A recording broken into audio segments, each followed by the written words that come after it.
Hi, welcome back. Welcome everybody to another episode of the ACSS News broadcast on sanctions against Russia. We will guide you through what's happening in the world of sanctions against Russia and why it matters for your business. My name is Saskia Rietbroek and I'm the Executive Director of the Association of Certified Sanction Specialists, or ACSS. Welcome everybody. Please visit our website at sanctionsassociation.org.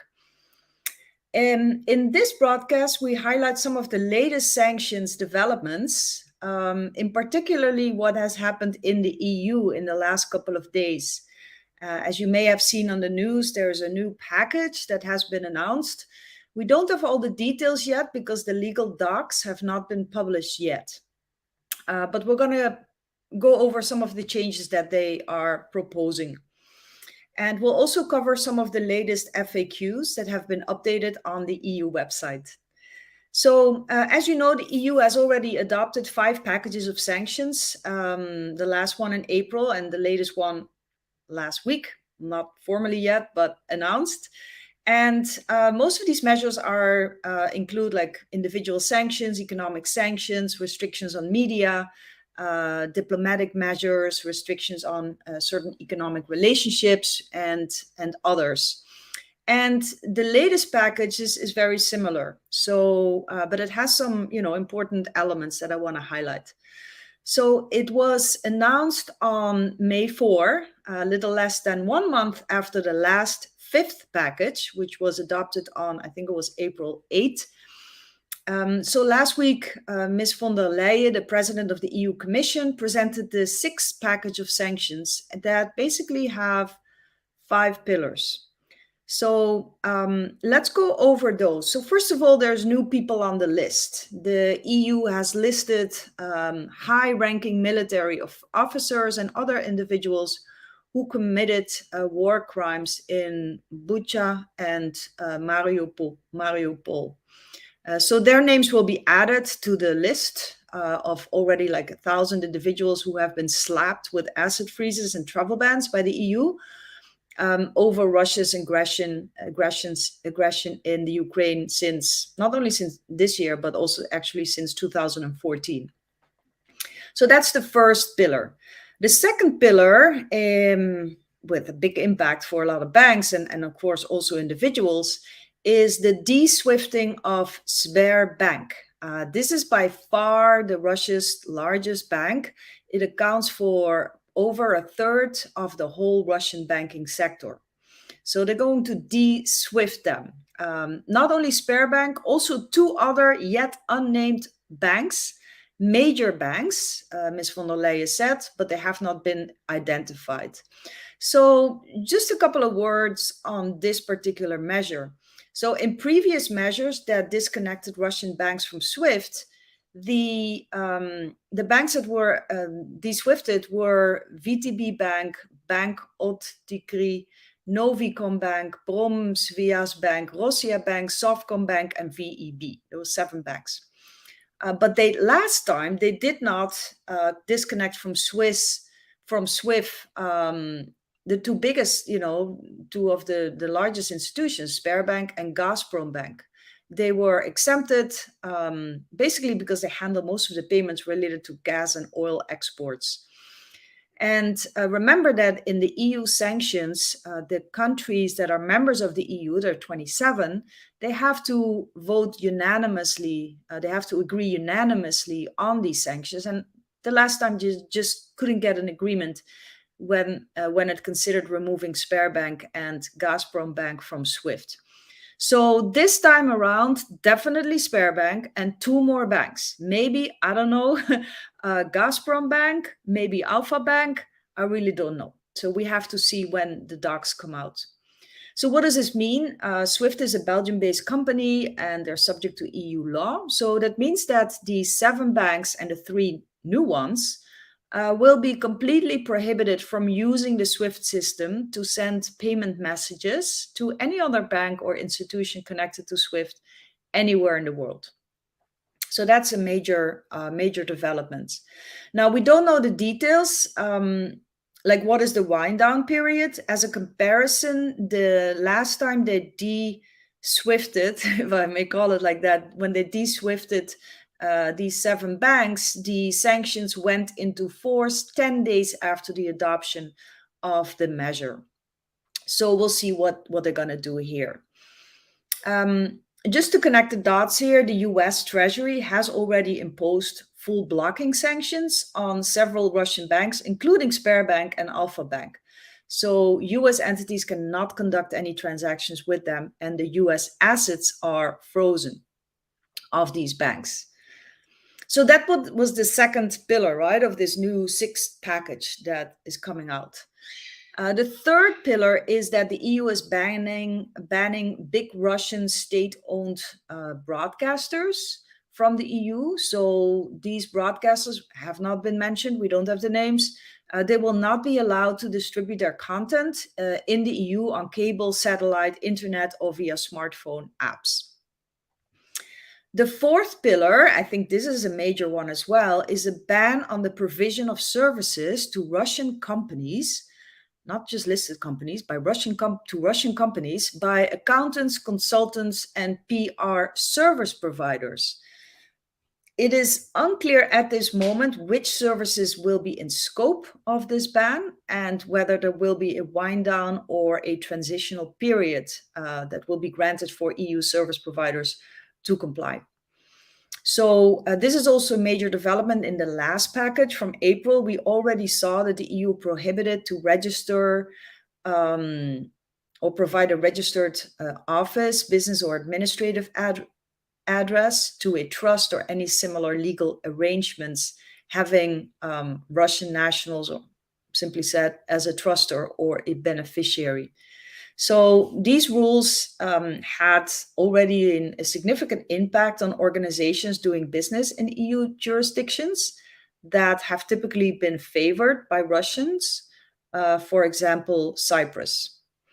And again, to connect the dots between what's going on in the rest of the world, the White House announced similar sanctions on Mother's Day, on Sunday, and they banned Russian companies and citizens from using US accounting, marketing, and consulting services, and company formation services as well. And the UK already did this as well.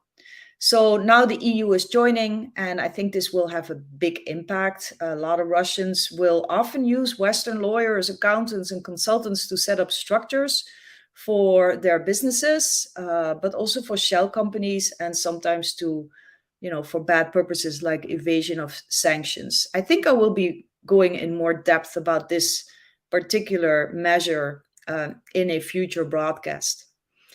And finally, the last pillar of this package is in a ban on oil.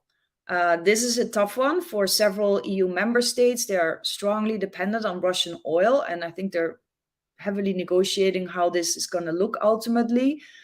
But the EU is proposing a ban on Russian oil, a complete import ban on all Russian oil, seaborne and pipeline, crude and refined.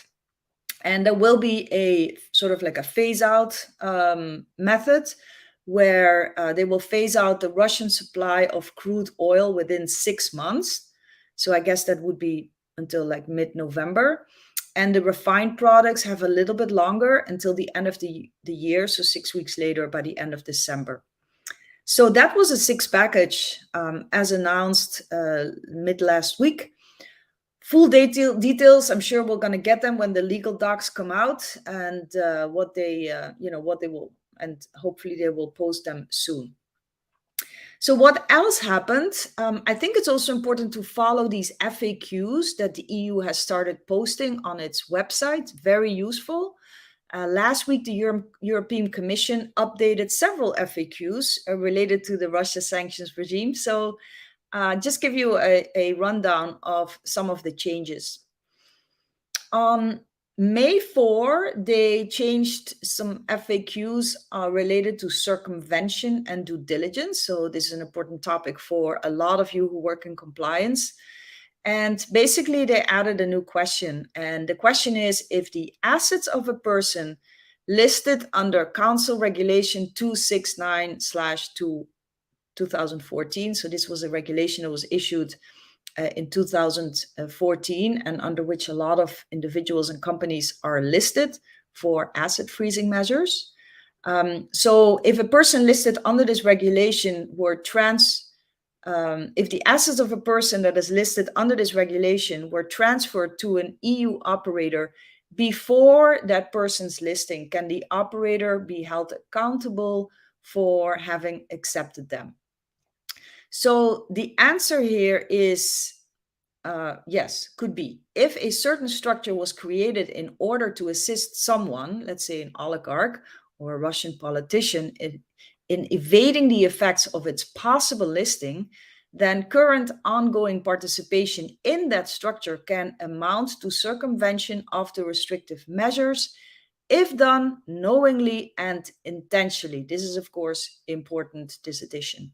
I'll tell a little bit more about that in a second. So, for those of you who don't know what circumvention is, it's prohibited under Article 9 of the regulation that I just mentioned. And this article, as explains this FAQ, can be breached even if the freezing of assets is not discontinued. So it's still effective and no assets actually reach the now listed person, but the mere participation in a structure created for that purpose can be considered as a breach. So that is important. With regards to knowledge and intent that I just mentioned, there's a case that is listed in the FAQ. It's an older case. It's more than 10 years old, from 2011. And it basically, it covers a case involving sanctions against Iran, where they explain in more detail the concept of circumvention. And it says that these requirements are met where the operator deliberately seeks that goal or effect, or is at least aware that its participation may have that object or that effect, and accepts that responsibility. So a lot of things that lawyers, I guess, will use when they in their considerations and client deliberations. What else has happened? So there was another update on an FAQ related to asset freeze. So let's take a look at that one. The new FAQ says, if before the listing took effect, the assets of a listed person were transferred to a non-listed third person, like a family member, do the assets still need to be frozen? And the answer of the European Union is that the sanctions do not apply retroactively. However, it does require the freezing of all assets currently belonging to, or held, owned, or controlled by listed persons. So if at the time of the assessment there are reasonable grounds to believe that certain assets belong to or are controlled by the listed person, even though they are nominally owned by somebody else, like a daughter, a son, a wife, a mistress, then these assets must still be frozen. So it does not matter when the assets were transferred. And the EU provides then some examples of what is considered control. So that is helpful. And another FAQ that I want to highlight, it's about a totally different subject. It's about luxury goods. Right? Recently, the EU has imposed a ban to sell, supply, transfer, or export luxury goods to Russia if the value of the good is more than 300 euros. So the question is, the new FAQ is, can luxury goods over 300 euros already imported in Russia be sold? And the answer is, the sanctions prohibit the sale, supply, transfer, or export of luxury goods. So the prohibition is broader than exports. Remember, the jurisdictional scope of the EU sanctions is wide. So they do not only apply in the EU, but also to any national of a EU member state and to any legal person incorporated or constituted under the law of a member state, irrespective of where you are. So as an example, so EU nationals or EU companies are prohibited from providing luxury goods in Russia, even if the goods were already imported in Russia before the sanctions were issued. But the EU then clarifies that the EU sanctions do not apply extraterritorially. Therefore, if the goods had been imported by a Russian person or company before the imposition of sanctions and are now being sold in Russia by these Russian companies, the prohibition would not apply. That's with regards to some of the FAQs. There's some more. The EU it's not always, but most of the time they will indicate on the FAQ document, which is a Word document, what is new. But they don't always do that, I think. At least sometimes I see a new FAQ, but I cannot see, okay, what's new? I don't see the word new. But anyway, most of the time they do that, so that's very helpful. So this is the show for today. I hope you enjoyed it. I hope you learned something. I hope you visit our website at sanctionsassociation.org. If you are, we have a new program, which is a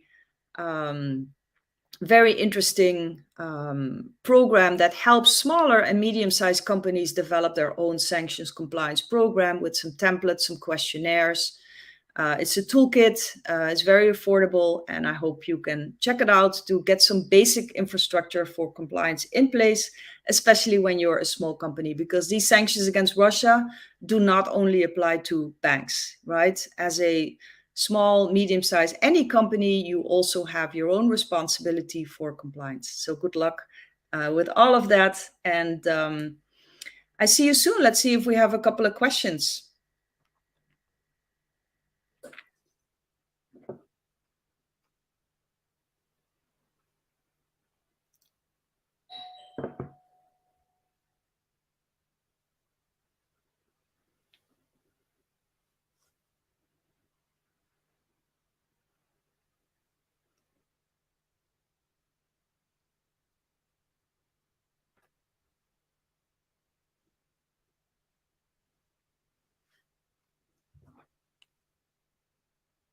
Okay, so let's see if we have a question here.